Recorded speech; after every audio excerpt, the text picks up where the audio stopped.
Well, Sistema is about transforming children's lives with music. It gives them hope, passion, skill, discipline, and it does it by making them orchestral musicians. I was blown away by the potential that it had and by the pure achievement that there was in the Venezuelan context. This is about taking that little kernel, that little seed, nurturing it in a different way than we've ever done before.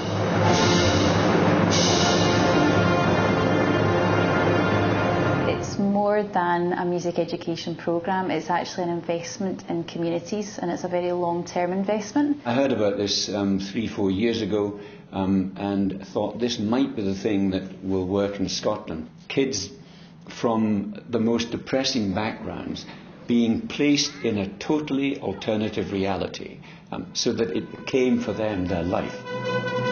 And with the orchestra at the heart of that as a catalyst for enabling children to come together to learn about life and to learn how to be part of a society. We've spent billions of pounds over the years transforming the infrastructure, redoing the housing, but nothing has produced what I would call enduring generational change.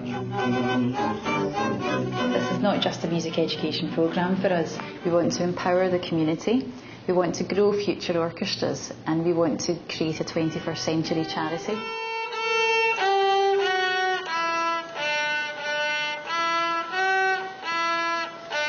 When I was talking to the staff that were going to be moving in here, I said, you know, I've got this beautiful box that was given to me, and I often wondered that this is a bit like the buildings we're building in and around the Raploch. And the challenge for me was, you've got the buildings, create something very special inside. We're looking for this to be an inclusive project which would address children's self-belief. It would take them into a context that they might not otherwise find themselves in. We were doing a lot of work around Raploch, in and around the regeneration of this part of Stirling. And it wasn't just about the buildings, it wasn't just about giving new houses, new opportunities. This was about a different way of working with a community. I think the reason why the orchestra is central to this is precisely because it's a group activity. The immediately a big sound, big noise, because they're not just droning away in the kitchen of their own house on their own, like a cat being skinned. They're skinning cats collectively. They're making a big noise. We do believe that there's something special about the orchestra, and we believe enough to see how it's worked in Venezuela to think, well, that's where we'll start here. But surely the secondary element is that orchestral music, isn't it just about the most extraordinary, beautiful thing humanity's invented?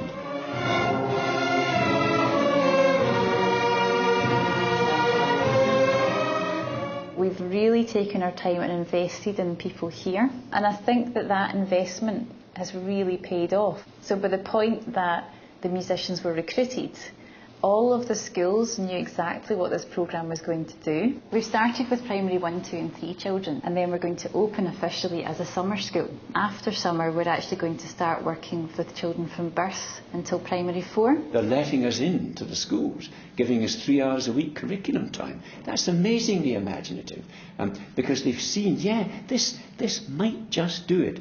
And you know the people who've converted them? Not us, the children. Children are naturally creative. Play is a child's natural métier. Those of us who get old and fusty and moss-covered lose the ability to play, and our children very often lose the ability to play. We are going to help Scotland's children play again.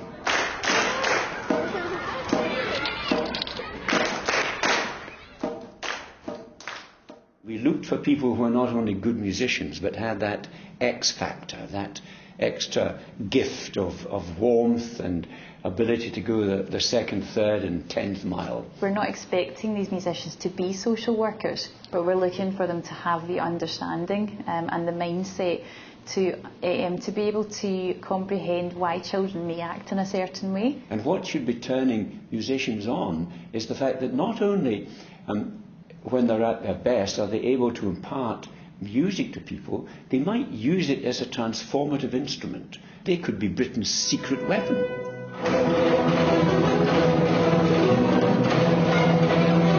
It's about enabling the children to be the best that they can be. A good amateur orchestra has its own excellence, but yes, we want the children to be as excellent as they are capable of being.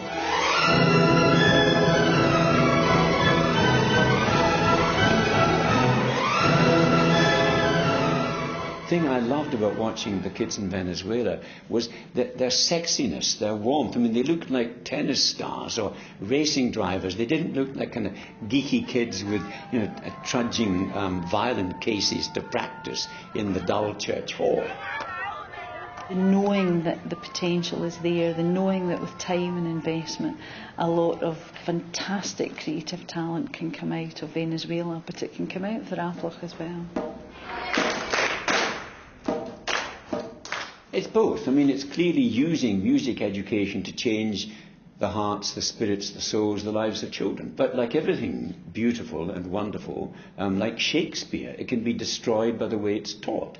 The main principle that seems to be different about the El Sistema, about the system in Venezuela, is that rather than the way it works in the European musical paradigm, where you learn a musical instrument on your own, you get private tuition, you hammer away at the keyboard, at the violin, until you're good enough to get into an orchestra, this system starts with them in an orchestra.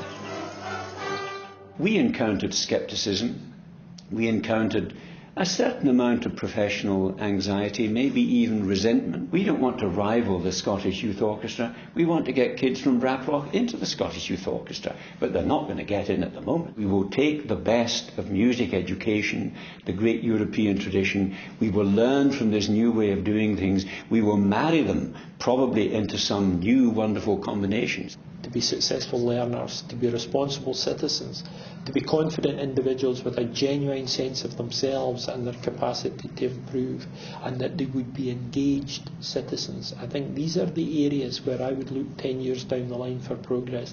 But if you could tell me that we would have a world-class conductor from the Raploch community in 10 years' time, I would accept that as a bonus.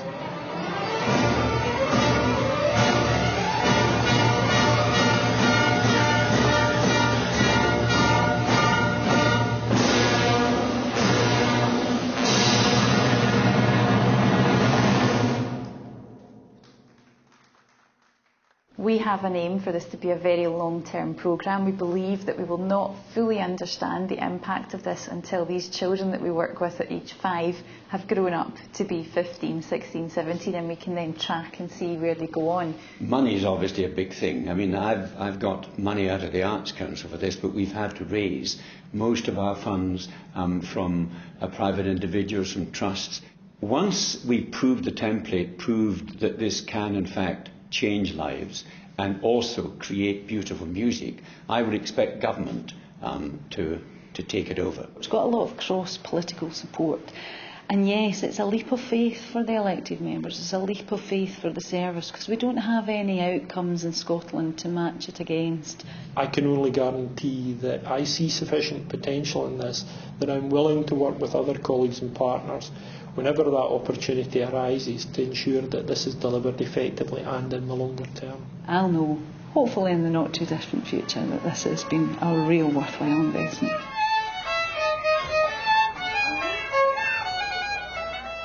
You need vision. You need people who are seeing more than simply the kind of music education paradigm. Invest time in the community that you hope to develop this in. I think it's about capturing the imagination of those in power, those decision makers, those people that think this is a worthwhile investment.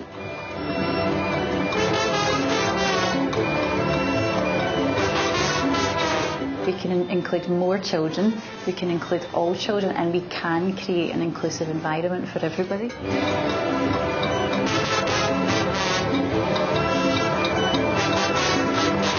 I think that this has to be something that reaches out into a whole community, otherwise it's simply music education by another name.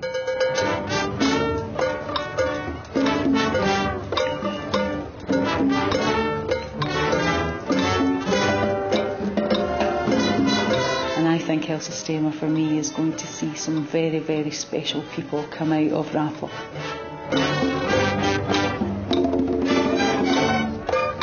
as long as we've given them the confidence to be creative adults, then they will carry that music in their souls even if they become accountants. Not that I'm against accountants.